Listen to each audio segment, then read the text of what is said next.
Appartamento con zona giorno divisa, 2 camere e doppi servizi. Ci troviamo a Vigonovo e questo è il nostro nuovo incarico in esclusiva. Seguitemi. Ingresso nel vano scale, qua sotto si va al piano interrato che è il piano del garage, noi invece andiamo al piano primo. Tra l'altro c'è la possibilità di prendere anche l'ascensore che è comunicante con tutti i piani, compreso anche il piano interrato, cioè quello dei garage.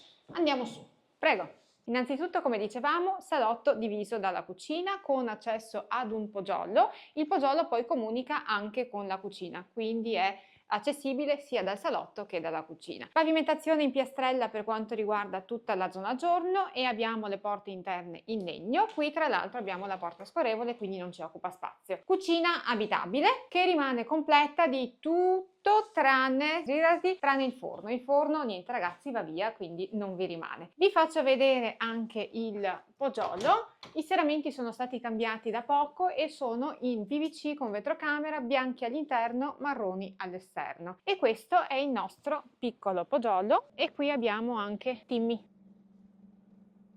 Macchina del condizionatore rimane installato e funziona anche in pompa di calore e qua avete anche la tenda esterna. Torniamo dentro e poi ci spostiamo. Vi faccio vedere una cosa che ormai è introvabile. Questo è un locale ripostiglio con anche l'attacco per la lavatrice e dentro lì c'è anche la caldaia. Il riscaldamento è autonomo. Corridoio che vi dà l'accesso agli altri ambienti. Qua sopra c'è anche l'aria condizionata installata, la macchina esterna l'avevamo appena vista. Un bagno cieco con doccia, lavandino e water, 2 camere e secondo bagno. Partiamo dalla stanza più piccola che è questa, ci sta volendo un letto, una piazza e mezza. Poi abbiamo un secondo bagno finestrato con vasca, quindi di là avevamo la doccia e qua invece abbiamo la vasca. Tra l'altro non ho neanche detto il bagno con la doccia invece era stato ristrutturato pochi anni fa. E ultimissima stanza, la camera matrimoniale con una porta finestra. In realtà non c'è terrazzo che però insomma dà un po' più di luce rispetto ad una finestra tradizionale e con la sua inferriata. Riassumendo, ci troviamo a Vigonovo, siamo all'interno di una palazzina di 9 unità abitative del 1998, siamo al piano primo, l'appartamento si compone di zona giorno divisa, 2 camere, doppi servizi, ripostiglio, terrazzo